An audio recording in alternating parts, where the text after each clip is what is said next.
Baru-baru ini pemirsa, sebuah tagar kabur aja dulu viral di media sosial. Bersama pendiri Drone Emprit Ismail Fahmi mengatakan tren tagar kabur aja dulu di media sosial X menunjukkan pola yang organik dan bukan dari akun-akun bot.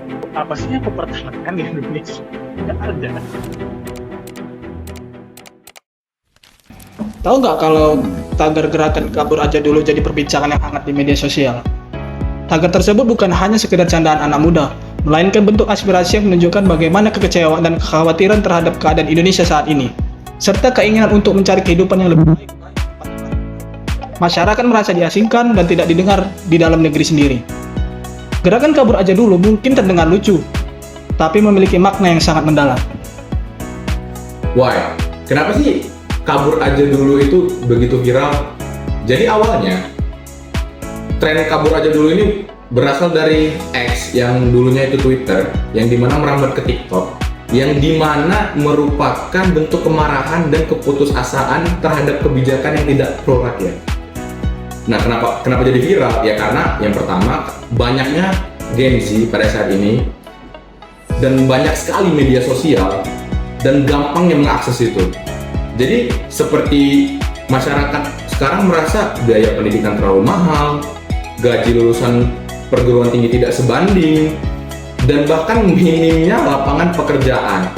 Dan yang lebih parahnya lagi, kebijakan pemerintah tidak berpihak kepada rakyat. That's why.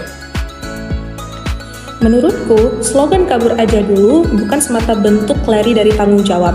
Ini lebih seperti jeritan hati dari generasi yang sudah lelah menghadapi mahalnya pendidikan, sempitnya peluang kerja, dan ketimpangan sosial yang makin kesini makin terasa. Kita nggak bisa tutup mata. Banyak anak muda yang merasa sudah berusaha keras, tapi hasilnya tetap jauh dari layak dan harapan mereka. Jadi, kalau hari ini ada yang lebih memilih untuk kabur, itu bukan berarti mereka nggak cinta terhadap negeri ini. Justru banyak dari mereka itu peduli, tapi bingung tuh harus mulai dari mana. Mereka merasa suara mereka itu tidak dianggap, apalagi didengar. Menurutku, kabur itu kadang perlu buat menyembuhkan, buat mengatur ulang semangat, dan buat melihat masalah dari jauh. Tapi, kita jangan sampai menjadi tujuan akhir kita untuk kabur itu. Kita tetap punya tanggung jawab moral untuk kembali. Kembali bukan untuk tunduk, tapi untuk memperjuangkan perubahan dari dalam. Dengan cara kita sendiri, yaitu dengan cara yang lebih relevan, lebih jujur, dan tetap berakar pada rasa cinta terhadap Indonesia. Buat sebagian orang, kabur aja dulu itu bukan candaan. Itu bentuk kecewa, bentuk letih, bentuk udah nggak tahu lagi harus bagaimana. Mereka bertanya, apa masih ada tempat mereka untuk di negeri ini? Tapi tahu nggak? Justru dari rasa kecewa itu kita bisa mulai membangun. Bukan dengan lari, tapi dengan bertanya. Bukan dengan diam, tapi dengan terlibat. Wawasan kebangsaan bukan cuma soal hafalan, tapi soal rasa. Rasa punya, rasa dihargai, rasa dipercaya.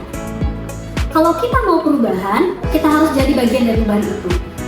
Kita bisa mulai dari hal kecil, mendengar, berbicara, dan bergerak.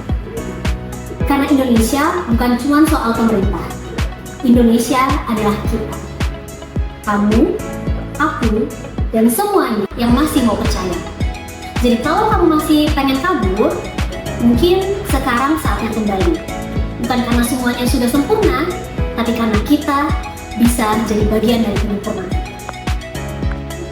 Jadi, fenomena kabur aja dulu bukan berarti hilangnya rasa cinta tanah air. Bentuk kritik dan kekecewaan justru cermin kepedulian dan harapan akan perubahan. Jangan biarkan keinginan untuk kabur menjauhkan kita dari tanggung jawab sebagai anak bangsa. Justru sekaranglah saat kita bangkit dengan cara kita sendiri untuk mencintai dan membela Indonesia lewat aksi nyata. Karena Indonesia butuh kita semua, bukan untuk pergi, tapi untuk peduli.